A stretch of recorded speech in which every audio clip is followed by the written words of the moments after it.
I'm taking out all the employees and starting my own company, Tom boasted to me as he returned from work. His announcement was so sudden, I couldn't quite grasp what was happening. What? I stood there, dumbstruck, not knowing how to respond. Tom, with a nasty smile, pulled out something to add insult to injury. Also, fill this out and submit it for me. That's... What he laid before me was a completed divorce application. See ya! Wait a minute! My attempt to stop him was futile. Tom left. Left alone in the house, I stood frozen, still unable to comprehend the situation. But then, a thought struck me. Perhaps they could help me out. I quickly grabbed my mobile phone and dialed their numbers. My name is Rolla, 27 years old, single, working as an office clerk at a small IT company. Tired of the monotonous life, yet somehow finding comfort in it, I never took the initiative to change. Like anyone else, I harbored frustrations with work and relationships, often making them topics of conversation with colleagues and supervisors. But even I had a pressing concern that needed to be addressed. It was the fact that I couldn't find a boyfriend. While friends and colleagues were getting married, I was living a life devoid of romantic encounters. The occasional message from a friend would often be about their marriage. And, despite my desperation for a connection, I couldn't bring myself to genuinely congratulate them. Even when I wanted to take action, my feet wouldn't move. I thought maybe the right person would come along naturally. But after my closest colleague at work told me about her new boyfriend, I decided to seriously start looking. The first thing I tried was a dating app. I installed an app with relatively good reviews, set up my profile and photos, and started chatting with men. But I couldn't find a good match and ended up feeling defeated. Then, I attended a few matchmaking parties, but couldn't find anyone to connect with. Even when I did match with someone, the relationship didn't last. On one hand, I was in a rush. On the other, I feared I might never get married. I decided that if I didn't meet someone nice at the next party, I would stop looking for a while. But at the next event, I met Tom, who would become my husband. Tom seemed like a kind man at first sight. His voice, his expression, everything about him was gentle, and he was a good conversationalist. What do you do for a living, Rolla? I'm in administration. Oh, really? That's impressive. I'm terrible with detailed work. I could never do office work. It was the first time someone had praised my job, and it made me feel unexpectedly happy. I tried to learn more about Tom, but I was quickly swept up in his charm. He kept complimenting me. I wondered if it was just because he wanted to make a good impression, but I didn't mind being praised. I'm a simple person after all. I found myself becoming more aware of Tom, wanting to talk more, and, if possible, wanting more beyond that. That's how I began to feel. I guess Tom felt the same because we matched, and after the party, we decided to go out for drinks. I'm so happy to be talking with you like this, Rolla. Me too. The alcohol flowed, and the atmosphere was great. There was no longer an option for this to be a one-time thing. When shall we go out next? Let me check my schedule. We naturally made plans for next time, and went our separate ways. After several more dates, Tom asked me to be his girlfriend. I had no reason to refuse, and happily agreed. 2 years later, Tom proposed. I was thrilled. Finally, I was getting married. I accepted his proposal and became Tom's wife. I was looking forward to a life with my beloved Tom. Just thinking about it made my heart swell with excitement. But little did I know, I would later regret accepting Tom's proposal. We informed our families and had our wedding, and the busy time passed. Tom's parents were as kind and reliable as he was. Are your parents far away, Rolla? Then you can't rely on them quickly if something happens. Yeah, that's true. When I mentioned my parents lived far away, they said, "If you ever need help, talk to us. We'll do whatever we can to support you." They said, "Tell us anything." Although I had gotten used to my parents being far away, it wasn't without its worries. I felt relieved and happy that my in-laws were supportive. With kind and reliable in-laws and my beloved Tom, I felt surrounded by wonderful people. A few weeks into our married life, it was just as happy as I had imagined with Tom. After quitting my job due to our marriage, I spent weekdays doing housework and waiting for Tom to come home. On weekends, we would go out together or relax by watching TV. Hey, I'm off tomorrow. Want to go somewhere? Let's go to the shopping mall. Great idea. Maybe we can stop by the bookstore nearby. Planning our future activities with Tom was enjoyable. We didn't have children. We had discussed it before marriage and ultimately decided not to have any. My age, physical strength, financial concerns.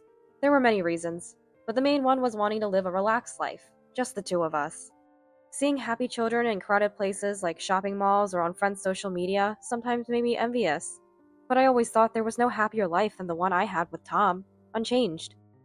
Then one day, something Tom said changed my life significantly. I want to start a business. I wasn't too surprised, though, because Tom had mentioned it before we got married. I've been thinking about starting a business someday. A business? I was shocked when I first heard it, and worried if it would be okay. Starting a business meant leaving his job eventually. Would it be okay in the long run? Would it work out? What if it failed? Many questions and concerns crossed my mind. Are you sure about this? Yeah, I've been thinking about this for a long time. I shared all my worries with Tom. Tom spoke with a sense of pride, sharing his company's plans, goals, and his aspirations for the future. He even showed me the documents he had prepared, revealing just how serious he was. It seemed he had thought everything through, and I believed he would succeed. Even if he didn't, I trusted Tom to handle it well. I decided to support Tom's dream. What do you think? It's a good time to start, right? We've saved up enough. If we're doing it, better sooner than later. Yeah, I think it's a great idea. And so, Tom began preparing for his business venture. I decided to use the time I had spent on my hobbies and rest to help with his startup. Everything was for Tom. Even my in-laws knew about his plans and came over to help us. Were you surprised when he said he wanted to start a business? He probably just blurted it out suddenly. I was surprised, but he explained his goals and plans well, so I thought it would be okay. Thank you for trusting our son. Lucy smiled kindly. Spending more time with my in-laws, I learned things about Tom and heard stories about their past I never knew. Apparently, they had run a business before. It wasn't a big company, just a small one with a few employees. Eventually, they had to close due to financial difficulties, but sharing this story with Tom sparked his interest in entrepreneurship.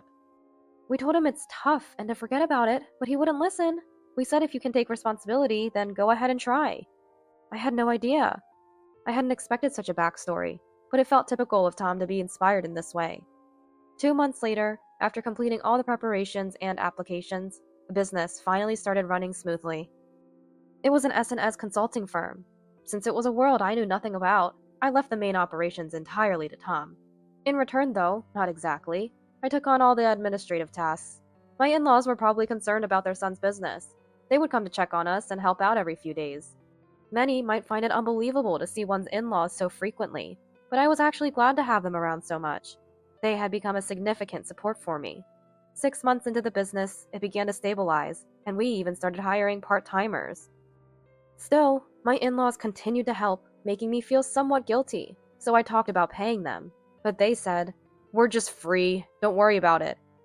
I felt bad, but I stopped talking about payment, thinking they might not like money being mentioned too often. Before I knew it, a year had passed since we started the business.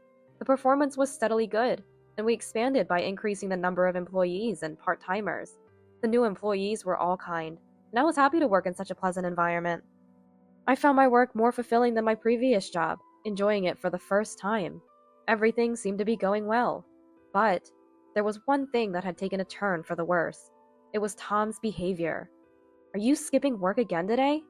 "Yeah, sorry, I have something to do." "Okay, understood." Tom started missing work, claiming he was unwell or had errands. While it's understandable to be sick or have errands once or twice, it becomes questionable when it happens several times. What could be so important that he needs to miss work for it? Especially when work-related tasks are usually handled during work hours. The more I thought about it, the more I wondered what Tom was doing so secretively. "Rolla, I might be late or unable to come to work tomorrow because of some errands. Sorry." Again tomorrow? Although he apologized, it felt insincere. If he truly felt sorry, I thought he might try to improve his behavior. One day, I decided to gently point out Tom's excessive absences. "Tom, I know it's your company, but it's still work. I'd really appreciate it if you could handle personal matters on your days off." Tom seemed surprised by my words. "Sorry, I'll be more careful." "Thank you." After my talk, Tom started coming to work regularly again. I was relieved to see him taking my advice seriously. However, within a month, Tom began skipping work again, using excuses like errands or feeling ill. I realized that if I was the only one to address it, Tom wouldn't take it so seriously. So I decided to talk to my in-laws. "I need to talk about Tom." I approached my in-laws when they were helping out. They were shocked when they heard. Tom has been doing that? We thought he was busy with work outside. We had no idea he was skipping work. Indeed, it's work after all. I understand if he's unwell or has personal matters, but it seems like he's taking too many days off. Yes, that's true. As I explained Tom's recent behavior, my in-laws became visibly upset. The next day, my in-laws called Tom for a talk. Tom, we heard you've been missing work lately. Why did you? We heard it from Rolla. What are you doing? Really? Remember, this is the business you started. Don't rely too much on others and take responsibility. We don't want to say this, but don't end up closing down like we did, regretting it later. Tom seemed shocked to be called out by his parents and was somewhat distracted. Are you listening? Yeah, sorry, I am. Really, stop causing trouble for others. If you have genuine reasons, explain them in detail. Understand? I understand. Tom seemed annoyed as he reluctantly accepted Mike's words. I had never seen Tom like this before. As I looked at him, puzzled, Tom asked me irritably, What? Sorry, it's nothing. Oh, okay. Tom said that and left the room. Even my in-laws had never seen Tom act this way, and were whispering to each other. Maybe he was just tired. Lately, Tom had been taking days off work, saying he had errands, and always returning home late at night. I was curious about what these errands were, but every time I tried to ask, he evaded the question. What was he hiding from me? That night, feeling a bit guilty for pressing the issue, I decided to ask Tom directly. Hey, what's been going on lately? You take days off for errands and always come back late. Are you hiding something? We're married. You don't need to hide things. I thought, given everything, he would talk to me honestly. However, Tom glared at me and said sharply, Rolla, it's none of your business. I don't need to tell you. But it doesn't concern you if I say it doesn't. The discussion is over. Got it? Wait, just a minute. I'll stop slacking off at work. That should be enough, right? Stop nagging. With that, he left me standing there. Nagging, huh? His words hurt me deeply. It was the first time Tom had spoken to me so harshly. In shock, I thought maybe I should have just observed a little longer. Yet, I also felt he needed to be responsible for his work. But if I pointed it out again, he would probably call me nagging. I was at a loss about how to interact with Tom. Since the day my in-laws talked to him, Tom's attitude toward me had changed drastically. He began showing up for work without any more excuses of errands or illness, but he started looking at me with disgust. He would ignore me when I spoke to him. And even in private, he seemed irritated by my presence. Hey Tom, about today's work? Don't ignore me. Did I do something wrong? Nothing in particular. What was Tom thinking? Had he started to dislike me? No matter how much I pondered, I couldn't find an answer. But what was it that Tom was hiding? What he thought about? The day when I would find out everything was coming. Unusually, Tom didn't work overtime and came home early that day. He seemed happy, almost relieved. That was the expression on his face. When I got home from work, Tom was unusually sitting on the living room sofa. That's rare, I said, surprised, as he had been cooped up in his room lately. Then Tom turned to me with a nasty smile and said, You're back. I have something to talk about. What's going on? Tom kept his eyes on me and confidently announced, I'm taking all the employees and starting my own company. What? I didn't understand what he was saying. But Tom, amused by my shock, continued. Oh, and write this too. He pulled out a completed divorce application from the chest. I've got a new woman, so write this. Wait, what do you mean? It means exactly what I said. She's so much better than you. Really glad I met her. I couldn't comprehend what was being said. Starting his own company? Divorce? Everything was happening too fast. Then, make sure to submit that divorce application. See ya. Ignoring my dazed state, Tom left the house. I was left alone in the silent room. In front of me was the completed divorce application. The suddenness of everything made it hard for me to process.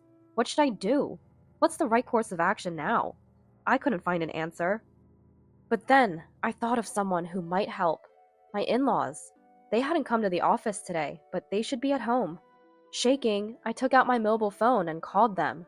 Hello? After a few rings, Lucy's gentle voice came through. Lucy? Hearing her voice, I felt a wave of relief and began to cry. What's wrong? Well, Tom. I managed to tell Lucy about everything Tom had said and my current situation. I don't know what to do. Just wait a moment. Please. Mike! Lucy sounded panicked and went to consult with Mike. Soon she came back on the line. Wait at home for us. Mike and I will come over. We should talk face to face. Is that okay? Yes, of course. We'll be there soon. A few minutes later, my in-laws arrived. Lucy, Mike, are you okay, Rolla? I'm okay. But seeing them, I broke down in tears. I hated feeling so pathetic in such a situation. My in-laws quickly supported me and brought me to the living room. After a few minutes, I calmed down and explained everything in more detail. Tom was cheating. He often came home late on days he said he had errands. He left suddenly after telling me to file the divorce application. And he said he was taking all the employees to start his own business. I couldn't believe what was happening, and my words faltered. My in-laws listened attentively, nodding in understanding. But after I finished, they looked stunned and were at a loss for words. Then Mike said, I'm really sorry. Her son. Lucy also apologized. It's not something you two should apologize for. My in-laws apologized to me. Seeing this scene, I felt unbearably uneasy. I was relieved to have talked to them. Given everything, they would be on my side. But I didn't know what to do next. I needed to find out if Tom had approached all the employees about leaving, where he was now, and get proof of his affair. After his harsh behavior and being confronted with the divorce papers, I couldn't even consider reconciliation. Since Tom wanted a divorce, I decided to go through with it, regardless of how things unfolded. Naturally, I wanted to ensure Tom was held accountable and get compensation. What should I do? As I murmured, Mike, sitting in front of me, spoke up. Let's solve this one step at a time. We'll look into Tom's situation. Rolla, please take care of the company. If he's talking about starting a business that hasn't caused any commotion, it's likely just talk. Understood. So I decided to split up tasks with my in-laws. I absolutely won't forgive him if he says it was all just a joke after all this nonsense. When Tom announced the divorce and his intention to start his own company, I was overwhelmed by confusion and unclear emotions. But now it's different. I harbored clear hatred for Tom and began preparing to bring him down. A month later, Tom was in front of me. I had gathered as much evidence and testimony as possible and called Tom to my in-laws' house. Initially, Tom continued his harsh words, but when I mentioned I would submit the divorce papers if he showed up, he suddenly changed his attitude and agreed. The thought of him showing up without knowing what was going to happen amused me. What do you want? I came because I was called. I have nothing to say. Where had the Tom from before starting his business gone? It felt like a bad dream. So you've been doing whatever you like? Huh? Doing whatever I like? What do you mean? Say it. Tom crossed his legs and taunted. I would have been confused and speechless before, but not now. Having an affair? Trying to start your own company on your own? Huh? I said that, didn't I? You mean that by doing whatever I like? Among other things, like stealing money and supplies. I knew about the affair and his plans to leave the company, but as I investigated, I found out Tom had been stealing company money. When I brought up the money, Tom's face changed and he began to panic visibly. Huh? Why would I need to do that? Are you crazy? Do you have any proof? You're not making up lies to frame me, are you?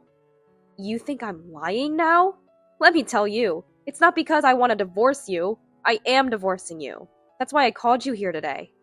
Then show me the proof, Tom said, sounding panicked. So I showed him the surveillance video as he requested. What? Cameras? Why? You weren't coming to the company for a while, remember? I installed them then. I thought I consulted you about it, but you weren't listening. Actually, I had wanted to enhance security, especially around the safe. So I proposed installing surveillance cameras. I couldn't install the cameras on my own, so I consulted with Tom. He seemed distracted when he said, "Oh, that should be fine." But there's no doubt he agreed. So I installed the security cameras with the employees' consultation. The question was, how did we find out Tom was stealing money? Simply saying we saw it on the cameras was one thing, but there was testimony from an employee who saw suspicious behavior. This employee, an older part-timer, was not approached by Tom about joining his new venture, unlike other employees. You've been telling various people to come with you to the new company, promising better conditions. Everyone refused, though. But to have a tip-off from the only part-timer you didn't approach? Is this some kind of joke? What did you say? I showed the angry Tom the surveillance footage. It was specially accompanied by my commentary. See? You're stealing money here, right? Look! Shut up! Unable to deny the evidence on the video, Tom hung his head. What were you going to use it for? Startup funds? He was stealing from the company to fund his own venture. What? That's unbelievable! I had no choice. No choice? Just continue the business as it was. But nothing. Explain why you did it. Mike had been silent until now, but probably frustrated with Tom's evasiveness. He finally spoke up. Then, Tom, trembling, began to explain why he wanted to start a business. It turned out to be because of his affair partner.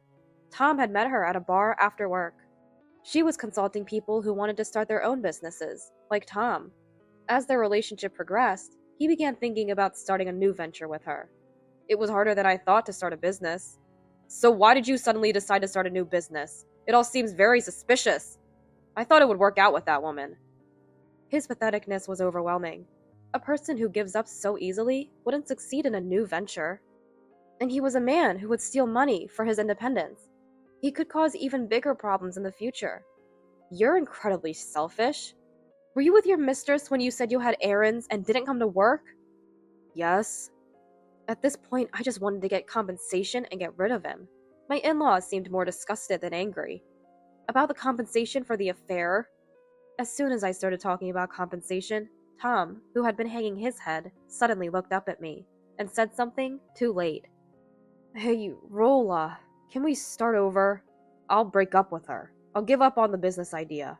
Let's start from scratch. Just the two of us. Seriously? He's suggesting starting over? Is he sane? As I stood there in shock, Tom continued. Come on. It'll be fine, right? I was stupid to talk about divorce. Let's go places together again. Make happy memories. So? No way! But Mike, angered by Tom's words, slammed the evidence of the affair on the table. How can you even think of starting over after doing something like this?